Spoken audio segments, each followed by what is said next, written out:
नमस्कार and welcome you all to study IQ. मैं हूं Prashant Dhawan. Now recently USA के प्रेसिडेंट जो बाइडन ने एक बहुत ही बड़ी स्टेटमेंट दी है। इन्होंने ये कह दिया कि जब ये भारत में गए थे G20 समिट को अटेंड करने के लिए, आपको याद होगा most recent G20 summit Bharat ने सक्सेसफुली होस्ट किया था। बाइडन ने कहा कि जब ये वर्ल्ड लीडर से मिल रहे थे भारत में, तब बहुत सारे लीडर्स ने इनको ये कहा कि कुछ भी करिए, ट्रंप को वापस प्रेसिडेंट मत बनने देना, उस आदमी को हम लोग झेलना नहीं चाहते। नाउ ये बाइडन की स्टेटमेंट है और दुनिया भर में इस स्टेटमेंट को लेकर आर्टिकल्स पब्लिश हो रहे हैं। और यहाँ पे आप देख पाएंगे बाइडन ने क्लेम किया है कि world leaders at India G20 समिट। ना अब देखो, जब मैंने स्टार्टिंग में ये हेडलाइन जब पढ़ी, मुझे लग रहा था कि बाइडन अब इलेक्शन मोड में जा रहे हैं, नेताओं वाली बात कर रहे हैं। बस जनरली इन्होंने ये कह दिया कि वर्ल्ड भी देखिए नहीं चाहता, बाकी कंट्रीज भी नहीं चाहते कि ट्रंप वापस पावर में आए। मगर जब इन्होंने स्पेसिफिकली मेंशन किया कि मैं भारत में जब G20 समिट के दौरान गया था ना, उस वक्त बहुत सारे वर्ल्ड लीडर्स मुझे मिले और सबने कहा कि ट्रंप को मत जीतने देना। तब उसके बाद से ना मैं ये नहीं कह सकता 100% कि बाइडन यहाँ पे हवा में बात कर रहे हैं। ना क्या ये रियलिटी है? फर्स्ट ऑफ ऑल मैं यहाँ पे आपसे पूछना चाहूँगा, क्या आप जेन्युइनली मानते हैं कि बहुत सारे world leaders, by the way याद रखिएगा, भारत के G20 समिट में पुतिन प्रेजेंट नहीं थे, शी जिनपिंग प्रेजेंट नहीं थे, तो इनके अलावा जो बाकी G20 के लीडर्स अवेलेबल जो थे G20 समिट के दौरान, क्या आपके हिसाब से वो लोग जेन्युइनली नहीं चाहते कि 2024 के प्रेसिडेंशियल इलेक्शन में ट्रंप विजेता बन के आए और वापस यूएस के प्रेसिडेंट बन जाए? आपके हिसाब से बाइडन यहाँ पर सच बोल रहे हैं या झूठ? लिखेगा इसके बारे में कमेंट सेक्शन में। मगर सबसे पहले हमको ये जानना होगा कि ट्रंप के अंडर यूएसए की विदेश नीति में क्या क्या बड़े चेंजेस आएंगे कि एक बार को वर्ल्ड लीडर्स को ट्रंप से प्रॉब्लम हो भी सकती है। नाउ यूरोप के पर्सपेक्टिव से मैं समझ सकता हूं कि रीजन क्या होंगे, मगर मैं इमेजिन नहीं कर पा रहा कि इंडियन प्राइम मिनिस्टर को कुछ ज्यादा इशू होगा डोनाल्ड ट्रंप के री इलेक्शन से। खैर, मेन ट्रंप के जो वादे हैं फॉरेन पॉलिसी को लेकर, ये एक बार डिस्कस कर लेते हैं। नाउ यूरोप और रशिया, ये मैं कहूंगा कि सबसे मुश्किल सवाल होगा यूएसए की फॉरेन पॉलिसी के सामने आने वाले कई सालों तक।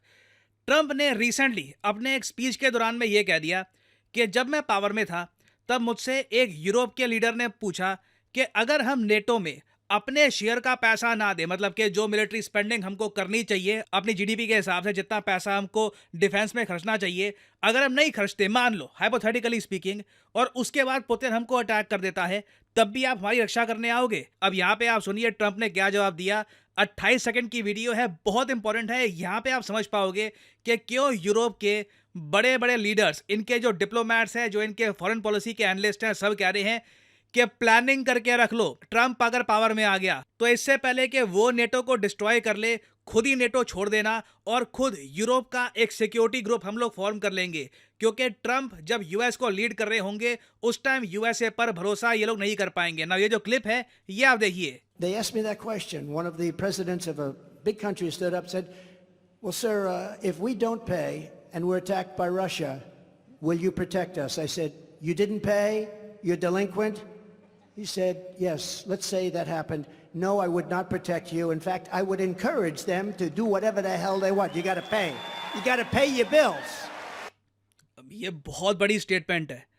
मतलब यूएसए का प्रेसिडेंशियल कैंडिडेट ये कह रहा है कि अगर तुम अपनी जीडीपी के हिसाब से पैसा नहीं खर्चोगे नेटो फ्रेमवर्क के अंडर, तो तुम्हें बचाना तो छोड़ो, मैं पुतिन को खुद बोलूंगा कि अटैक करो इनको। अब ये आप इमेजिन करके देख सकते हैं, ऐसी भाषा जब ट्रंप बोलेंगे तो बिल्कुल यूरोप के कंट्रीज आपस में पैनिक करना स्टार्ट कर देंगे। और मैं इमेजिन कर सकता हूं कुछ यूरोपियन लीडर्स ने बाइडेन को बोला भी होगा कि देखिए, हम चिंतित हैं कि ट्रंप अगर आ गए तो नेटो का क्या होगा। और एक नोट करने वाली बात यह भी है कि जैसे ही ट्रंप की ये स्टेटमेंट आई ना, बाय द वे ये जो शब्द इन्होंने यहाँ पर बोले थे ना, बोले अमेरिका में गए हैं, गूंजे यूरोप में है। ये जो लाइन है ना कि ये एनकरेज करेंगे रशिया को कि जो करना है करो, do whatever the hell they want. Now Trump की वैसे भी एक आप कह लीजिए इमेज है कि पता नहीं क्यों ये रशिया के प्रति काफ़ी सॉफ्ट रहते हैं, व्लादिमीर पुतिन के अगेंस्ट कुछ ज़्यादा ये बोलते नहीं हैं। तो इनका ये स्टांस देखकर, और साथ ही साथ हम दूसरी तरफ ये भी देखें, बाइडन एक बहुत ज़्यादा चुस्त दुरुस्त कैंडिडेट लग नहीं रहे। काफ़ी बार अपने जो उनको बात बोलनी होती है भूल जाते हैं, गिर जाते हैं, और उनकी जो पॉलिसीज़ है उससे अमेरिकन नागरिक को इतनी हेल्प भी नहीं मिली। इसलिए हमने ये भी देखा है कि recently Donald tusk, now Donald tusk मैं आपको बता दूं, नाम एक बार को लग रहा होगा डोनाल्ड ट्रंप के भाई या कुछ दूर के इनके कुछ रिश्तेदार हैं, नहीं, डोनाल्ड टस्क पोलैंड देश के प्राइम मिनिस्टर हैं। पोलैंड एक नेटो कंट्री है और पोलैंड एक बहुत ही बड़ा सप्लायर है वेपन्स का टू यूक्रेन। तो ट्रम्प की स्टेटमेंट सुन के डोनाल्ड टस्क ने यह कह दिया था कि यूरोप अब प्री वॉर एरा में आ चुका है। अब ये पॉसिबिलिटी दूर नहीं है कि यूरोप में फिर से बड़े स्केल पर वॉर स्टार्ट हो जाए। जैसे ही यूक्रेन गिरेगा उसके बाद अगला नंबर मोस्ट प्रॉब्ली इनके हिसाब से पोलैंड का आएगा, उसके बाद फिर जर्मनी, फ्रांस, बाकी यूरोप स्टार्ट हो जाता है। तो जो आप कह लीजिए पैनिक है ना, ये यूरोप में ऑलरेडी फैल चुका है ट्रम्प की स्टेटमेंट के बाद। तो but again at the same time मुझे यहाँ पर यह भी कहना पड़ेगा कि ये सब ट्रम्प की स्टेटमेंट्स भारत में जो G20 समिट हुआ है उसके बाद आई हैं। तो क्या हम यहाँ पर कह सकते हैं कि बाकी यूरोपियन लीडर्स को पहले ही आइडिया था कि ट्रम्प इलेक्शन के दौरान क्या क्या वादे करने वाले हैं, क्या क्या इनकी स्टेटमेंट्स होंगी? इसके बारे में again we can't really say for sure. अभी के लिए जो बाइडन कह रहे हैं आप उस पर भरोसा कर सकते हैं, या फिर आप ये भी कह सकते हैं कि ये बड़ा चढ़ा के इस इशू को दिखा रहे हैं ताकि इनको इलेक्शन में माइलेज मिल जाए ना। ये तो हमने बात कर ली है यूरोप की। फिर अगर हम बात करें इंडिया की, तो इंडिया के बारे में स्पेसिफिकली ट्रम्प कह चुके हैं कि ये भारत पर रेसिप्रोकल टैक्स लगाएंगे। नाउ ये बात ट्रम्प 2016 से पहले भी करते थे। 2016-17 के आसपास काफी बार इनकी ऐसी स्टेटमेंट्स आई थी, बट जो जीएसपी ट्रीटमेंट था भारत के लिए जो ट्रम्प ने हटा दिया था, उसके अलावा आप अगर देखो ना तो कुछ ज्यादा ट्रम्प ने ट्रेड के मामले में इंडिया के अगेंस्ट एक्शन लिया नहीं है। क्या इस बार ये एक्शन लेंगे? बट ये बात काफी हद तक क्लियर है कि ट्रम्प को भी ये बात समझ में आती है कि इंडिया के साथ जो यूएस के रिलेशंस हैं वो आज के समय कई गुना ज्यादा इंपॉर्टेंट है यूरोप और यूएस रिलेशन से। और एक बेनिफिट इंडिया को ये हो सकता है ट्रम्प के वापस आने का कि अगर मान लो हाइपोथेटिकली स्पीकिंग अगर ये भारत पे लगाते हैं ना 2% 3% टैक्स,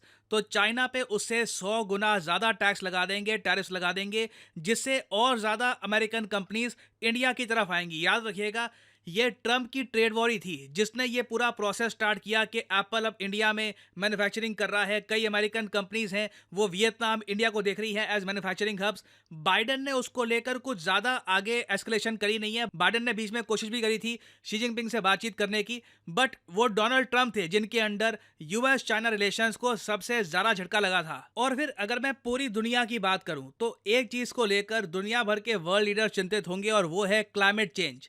क्लाइमेट चेंज को लेकर ट्रम्प का एक सिंपल यहाँ पे असूल है, सबसे इंपॉर्टेंट है अमेरिकन इकोनॉमी, अमेरिकन जॉब्स। इनको जब दिखेगा कि क्लाइमेट चेंज को प्राथमिकता दूं या फिर अमेरिका में कोल की अगर ये लोग माइनिंग करते हैं उससे जॉब्स आएंगी, इकोनॉमिक अपॉर्चुनिटी बढ़ती है, या फिर कोई अगर ऑयल पाइपलाइन बननी है क्या उससे यूएस इकोनॉमी को हेल्प मिलेगी, तो इनकी प्राथमिकता होगी यूएस इकोनॉमी। ये क्लाइमेट चेंज को इंपॉर्टेंस नहीं देने वाले। ये इनका आप कह लीजिए यूएस मीडिया में कहा जा रहा है, अमेरिकन मीडिया में कहा जा रहा है एंटी एनवायरमेंट ब्लूप्रिंट है। तो इसका देखिए नेगेटिव इंपैक्ट तो पूरी दुनिया को महसूस करना होगा। और ट्रम्प के आने के बाद यही पॉसिबिलिटी काफी कम हो जाती है कि US as a developed country developing countries को बिलियंस ऑफ डॉलर्स देगा क्लाइमेट चेंज से लड़ने के लिए। तो अगेन 2024 के जो यूएस इलेक्शंस हैं मेरे हिसाब से सबसे इंपॉर्टेंट इलेक्शन होने वाले हैं दुनिया के, क्योंकि जो यूएस का प्रेसिडेंट बनेगा चाहे बाइडन हो या फिर ट्रम्प हो, इनकी नीतियों का इंपैक्ट पूरी दुनिया पे होने वाला है। और सबसे इंपॉर्टेंट बात यह है कि फॉरेन पॉलिसी को लेकर दोनों जो कैंडिडेट्स हैं ट्रम्प बाइडन, दोनों कंप्लीटली डिफरेंट है। दोनों की सोच बिल्कुल अलग है, दुनिया को देखने का जो नजरिया है it is all together different. तो फाइनली यहाँ पे मैं जानना चाहूंगा आपके हिसाब से क्या जो बाइडन आपको लगता है कि जेन्युइनली सच कह रहे हैं, या फिर आप मानते हैं कि नहीं वर्ल्ड लीडर्स इतना ज़्यादा चिंतित नहीं फील करेंगे डोनाल्ड ट्रंप की प्रेसिडेंसी से? लिखेगा इसके बारे में कमेंट सेक्शन में, मैं जानना चाहूंगा आप लोगों को। मैं ये भी बता दूं कि स्टडी IQ के जो सारे कोर्सेज हैं अब ये नो कॉस्ट EMI पे अवेलेबल हैं। तो मतलब आपको इंटरेस्ट पे करने की जरूरत नहीं है, नो कॉस्ट में आराम से किस्तों में भी आप कोर्सेज परचेज कर सकते हैं from study IQ। This has happened for the first time.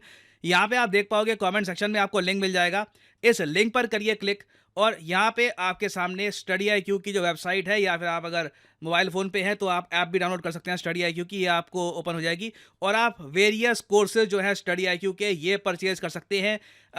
Markets से रिलेटेड, स्टॉक मार्केट से related, UPSC, bank, various courses available है स्टडी IQ पे and now you can buy them with no cost EMI। But मैं यहाँ पे आपको ये भी कहूँगा कि जो प्राइस यहाँ पर लिखा है ये कभी भी पे मत कर देना। सिंपली यहाँ पर कोड यूज़ करिए PD10 और प्राइसेस गिरना स्टार्ट हो जाएंगे। You will be able to save a lot of money. So use the code PD10 and now you can buy these courses with easy EMI option.